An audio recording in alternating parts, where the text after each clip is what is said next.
Terima kasih Anda masih bersama saya di acara Ki Candy, dan saya akan melanjutkan pertanyaan mengenai pengalaman spiritual aslinya ketika dinyatakan mati suri. Nah, tadi disebutkan oleh paman Anda, Pak Rustam, bahwa Anda mengatakan, Pak, mati itu sakit. Apa yang Anda rasakan waktu itu? Rasa dada sesak, terus sakitnya tuh seperti ditusuk pedang, terus seperti kulit binatang Dikuliti gitu? dikuliti hidup-hidup. Sakit sekali waktu itu Sakit rasanya? sekali. Terus di dada saya terasa sesak. Setelah itu paman saya mengajar saya mengucap kalimat thayyibah, terus mengucap 2 kalimat syahadat, asyhadu an la ilaha illallah wa asyhadu anna muhammadar rasulullah. Apa betul waktu roh Anda itu dicabut dari kaki gitu, Ya. Anda bisa melihat jasad Anda? Sempat saya melihat jasad saya pada waktu itu, tapi sebentar. Setelah itu saya dibawa pergi oleh 2 orang malaikat ini. Dan pada waktu itu saya ingin ketemu sama ayah saya. Kebetulan ayah saya sudah meninggal.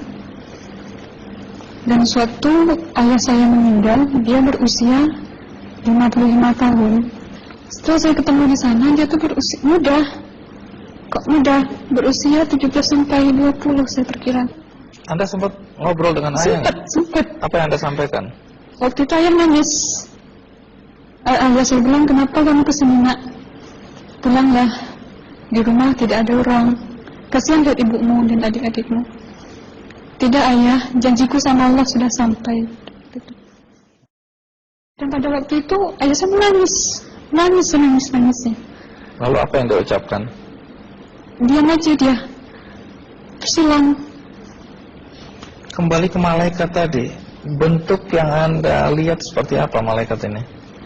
Dia ini laki-laki, tapi mukanya sama semua. Berapa malaikat? 2. 2. Iya. Fisiknya seperti apa? Seperti berserban, berpakaian ihram, mukanya sama.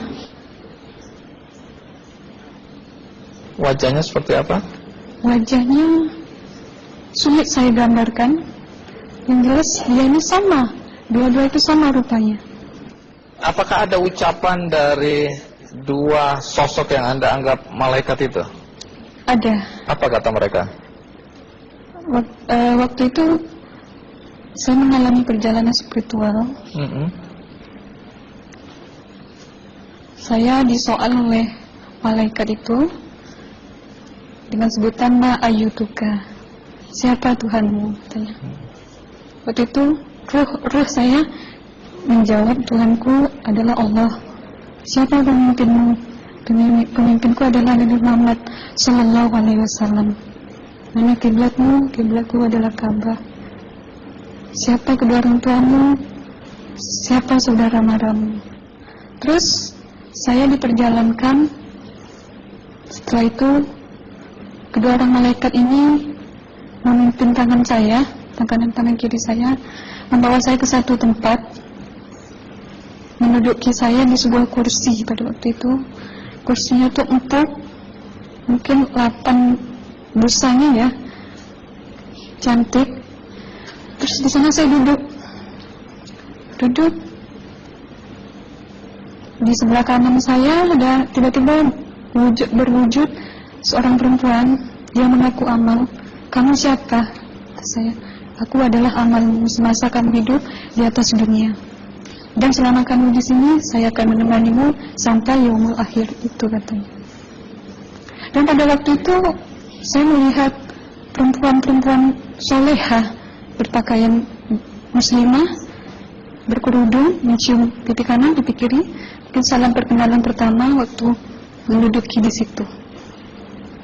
Setelah itu saya dihijrahkan lagi, dibawa oleh 2 orang malaikat ini lagi,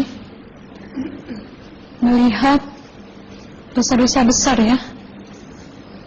Di sana saya diperlihatkan ada seorang laki-laki memikul besi di bahunya. Saya perkirakan besi itu mungkin beratnya tuh berton kali ya, Berat sekali ya. berat sekali.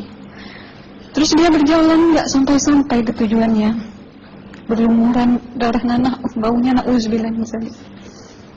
Bajunya tuh sobek-sobek. Waktu itu roh saya disaksikan oleh Amal.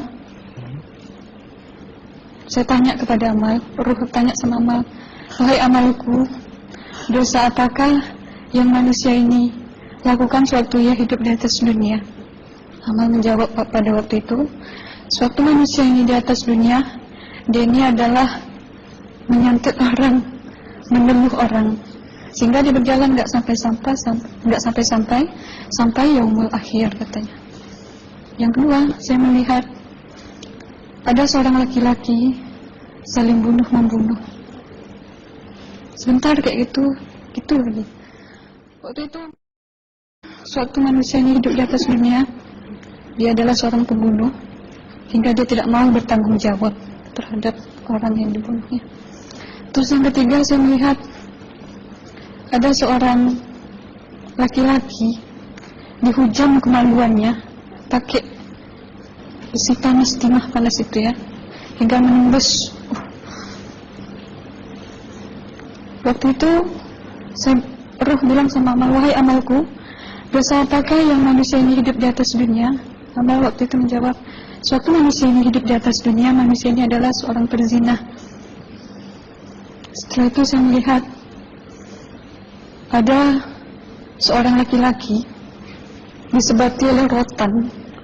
Rotan itu menyebati kulitnya tuh hingga lepas daging sama kulitnya. Itu yang mau menjawab, suatu manusia ini hidup di atas dunia, dia ini tidak pernah sholat Islam. Hingga waktu matinya pun dia tidak mengucap 2 kali syahadat. Dan pada waktu itu roh sama Amal sempat